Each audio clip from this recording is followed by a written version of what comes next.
Start the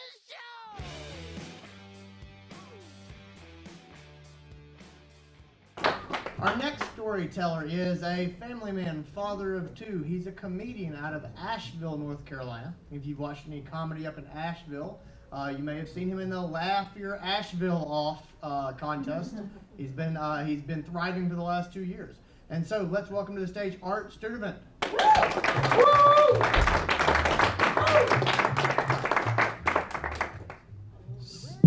So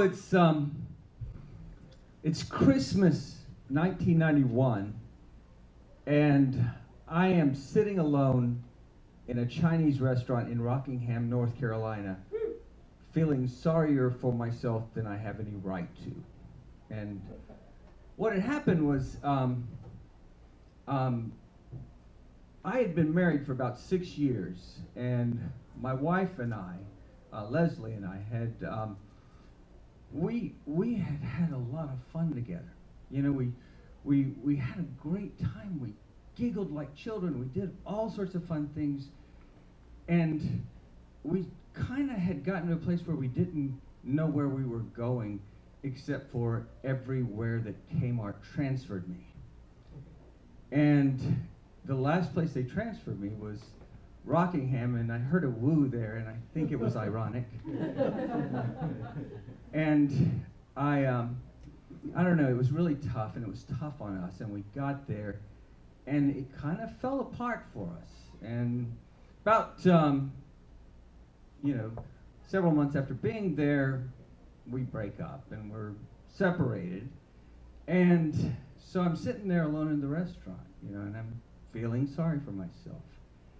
And I finish my food, and I'm about finished with my coffee, and the hostess comes in screaming that somebody has robbed the place at gunpoint, and she's making all this noise, and then 5 guys scramble out of the kitchen, all of them carrying these like hatchety things, that like the meat cleavers, that they, and I'm looking at it, and there's some exchange in language that I don't understand, and they go flying out the door, and I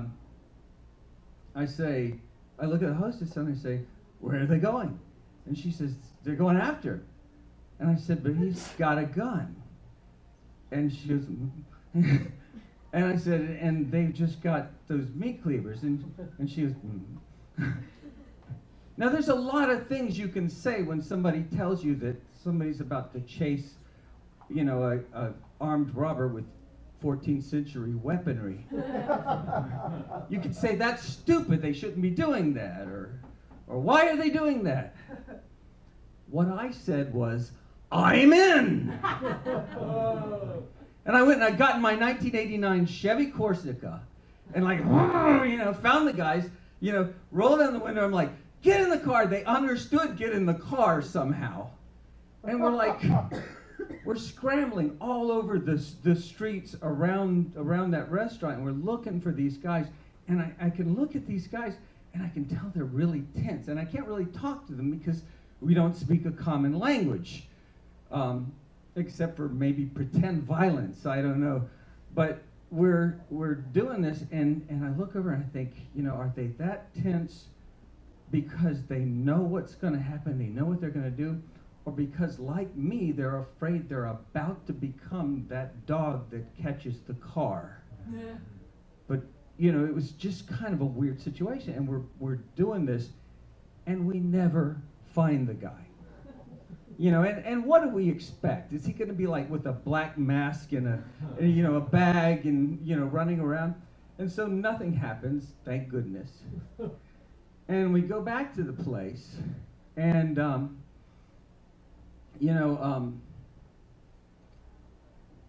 I want to pay my bill.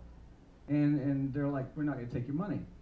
And I'm like, why not? And they're like, and they don't take my money. And I'm really embarrassed about that, because it's apparently because I went out in my car to do this thing that never did anything. And so the next time I go there, the same thing happens. You know, they won't take my money, and I'm like, well, I want my bill. I want you to let me pay, and they never do. So all my meals at that Chinese restaurant in Rockingham, for the rest of my stay, were free. And a few months later, my wife comes back, and we're, having that. I don't know if anybody's ever reconciled from a separation, but it's tough, and we're kind of struggling. I'm sorry, guys. I don't know what's going on here, but we're figuring it out, and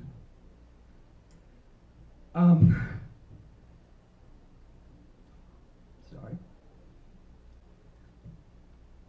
So I tell her, so they bring me the bill, and they don't bring me the bill. I ask for it, and we have that fight.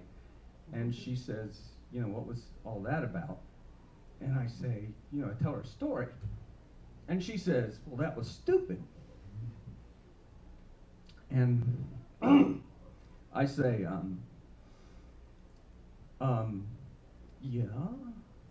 And she says, well, you can't do stupid stuff anymore. And I said, okay. And she says, well, you can do stupid stuff, but you can't do dangerous, stupid stuff anymore. And I said, okay, why?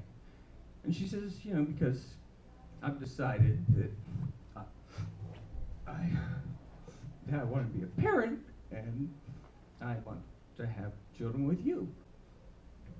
And I looked at her, and I said, I'm in!